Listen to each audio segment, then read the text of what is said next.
Hello everyone, balik lagi di channel ini. Kali ini saya akan membahas materi tentang problem with passive verb.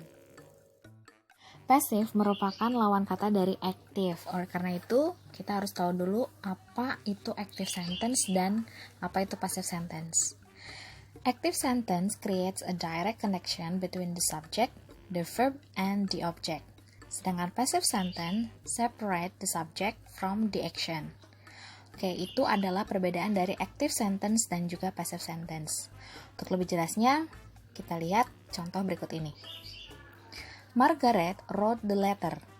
The letter was written by Margaret. Kalimat pertama ini merupakan kalimat aktif, di mana Margaret sebagai subjek, kemudian the letter sebagai objek. Sedangkan kalimat yang kedua ini merupakan kalimat pasif, di mana the letter sebagai subjek dan Margaret berubah posisi menjadi objek. Jadi, perbedaan antara aktif dan pasif itu kedudukan subjek dan objek akan berpindah posisi. Di subjek, untuk kalimat aktif akan berubah menjadi objek. Seperti itu.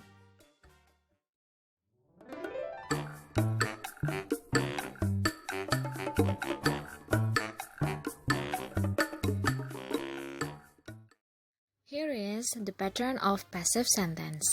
There are subject followed by to be and then followed by past participle and the last followed by object.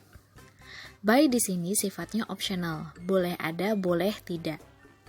The verb in the passive sentence is formed by putting the helping verb to be in the same form as the verb in the active sentence and then adding the past participle of this verb.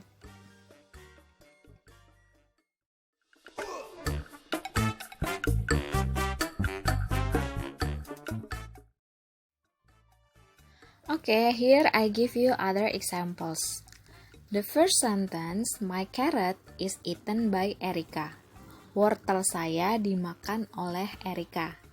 Ini merupakan bentuk pasif di mana ada to be is bertemu dengan verb 3 dari kata eat, yaitu eaten.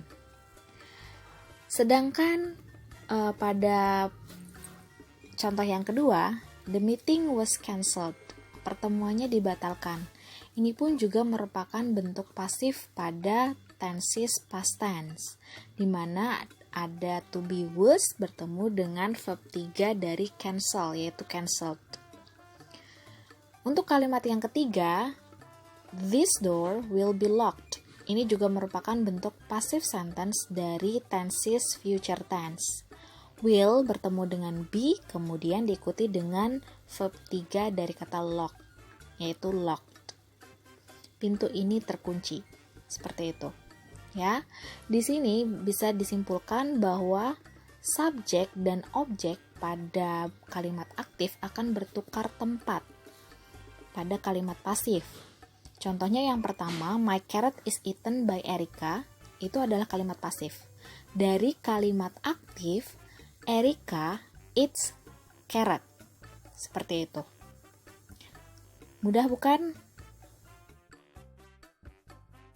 Selain itu, bentuk pasif dan aktif itu terlihat sekali pada verbnya.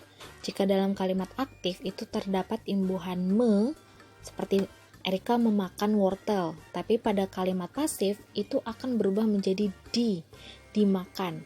Wortel dimakan oleh Erika, seperti itu. Ya. Dan berikut ini adalah contoh perubahan bentuk aktif ke pasif pada beberapa tenses seperti present simple present, continuous tense, simple past, past continuous, present perfect, past perfect, future simple, and then modal and modal perfect. Oke, di sini saya akan memberikan penjelasan satu kalimat pertama, yaitu I studied for the exam. Kita harus tahu dulu tenses apa yang digunakan pada kalimat ini. Lihat verbnya. Karena di sini verbnya adalah bentuk verb 2, sehingga ini adalah jenis past tense. Oleh karena itu, to be yang digunakan pada passive sentence juga harus dalam bentuk past. Karena di sini posisi subjek dan objek bertukar tempat, the exam berubah menjadi subjek. The exam bentuk singular, bentuk tunggal, sehingga to be yang digunakan juga harus dalam bentuk tunggal.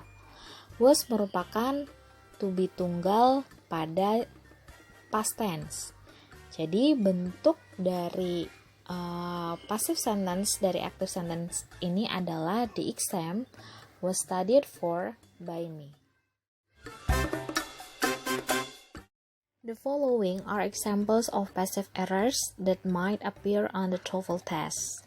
In the first example, the passive is formed incorrectly because the past participle painted should be used rather than the present participle painting. Terlihat sekali di sini setelah verb itu ada preposisi by, yang kemungkinan dia adalah merupakan bentuk pasif.